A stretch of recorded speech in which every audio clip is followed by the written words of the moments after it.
Last week on Battlefield 1 History, we took a look at the Mark V British tank. Today we're taking it back to the weaponry of World War I and looking at the history of the Maxim machine guns. The line of MG08 weaponry dates back to as early as 1884. The man behind it all, Sir Hiram Maxim, was born in Maine in 1840 over in the United States. He eventually emigrated to England, where he would begin his invention on the world's first portable, fully automatic machine gun. Using a big water-cooled jacket, the Maxim machine guns were capable of firing for long periods of time without the need to stop. Thanks to the water, the barrel inside never got hotter than the boiling point of water, and if one kept the supply of water fresh for the machine gun, the Maxim could almost fire indefinitely. And I believe there was a test conducted where the machine gun fired for several days on end with no failure. And even after that test, the machine gun was still operational. It just goes to show what an absolute monster of a weapon the series of Maxim machine guns just are. When Sir Hiram Maxim finished his design, he demonstrated his machine gun in 1887, to which Germany immediately fell in love with. The machine gun would be bought by the German Army in 1895 and the German Navy in 1896, but it wasn't until 1901 when it was named the Maschinengewehr 08. The Maxim machine gun didn't see much use in the early years before World War I, as the machine gun was kind of difficult to adopt into current military tactics. It would be during the First World War, however, when the Maxim line of machine guns would begin to show its dominance. The original MG08 was a heavy machine gun sitting on a sledge for mounted fire. This is what made the machine gun difficult to use before, due to its mobility. But thanks to the static warfare along the Western Front, the MG08 was perfect to mow down attacking enemies. The Maxim machine guns had a limited turn radius thanks to the sledge mount. To combat this, Germany would use multiple machine guns with intersecting lines of sight to create almost fields of death of machine gun fire. This increased firepower and left no room for blind spots.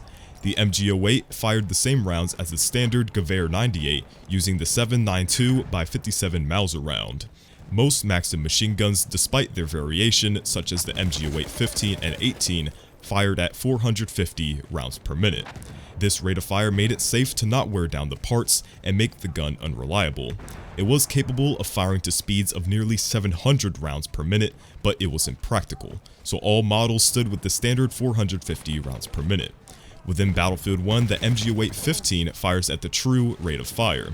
The new MG08 18 fires at 600 rounds per minute. This bends reality a bit, so I assume this is another example of sacrificing historical accuracy for balance. As the war progressed, there were attempts at lightening the Maxim machine guns. The MG08 15 in 1915 came about. It featured a stock and a broom handle pistol grip. The MG08 15 was able to be operated by just one person. This was helpful in environments like an airship where the crew was limited. This gun would mainly be used for aerial purposes. On biplanes, the machine gun would remove the buttstock, and the firing would be synchronized with the propellers. The water jacket on the MG08 was slitted to allow for air cooling in high altitudes, as keeping water supply in a plane is almost impossible. The Maxim MG08 18 is basically the same as the MG08 15, it's just an air-cooled version of it. The air cooling jacket is considerably smaller than its brother, as the bigger jacket was not needed. This variant would be the last of the line of Maxim MG08s, marking an end to the world's first true machine gun. But some experimenting went on to try to compact the MG08 18 into a smaller package. This smaller package would fire the 9mm Parabellum round and would become an attempt at a submachine gun.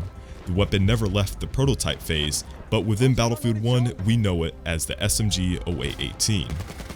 But it wasn't until the introduction of the MG34 where the MG08 was finally outclassed. But the MG08 was short in supply in early World War II, so older Maxim MG08s and their variants were still used in World War II, where 1945 marked the end of the MG08 line of machine guns once and for all. So that about wraps up this episode of Battlefield 1 History for you. If you'd like to see something come up in a future episode, let me know by leaving a comment down below. And as always, it's been BloodHound, and I'll catch you guys on the next one.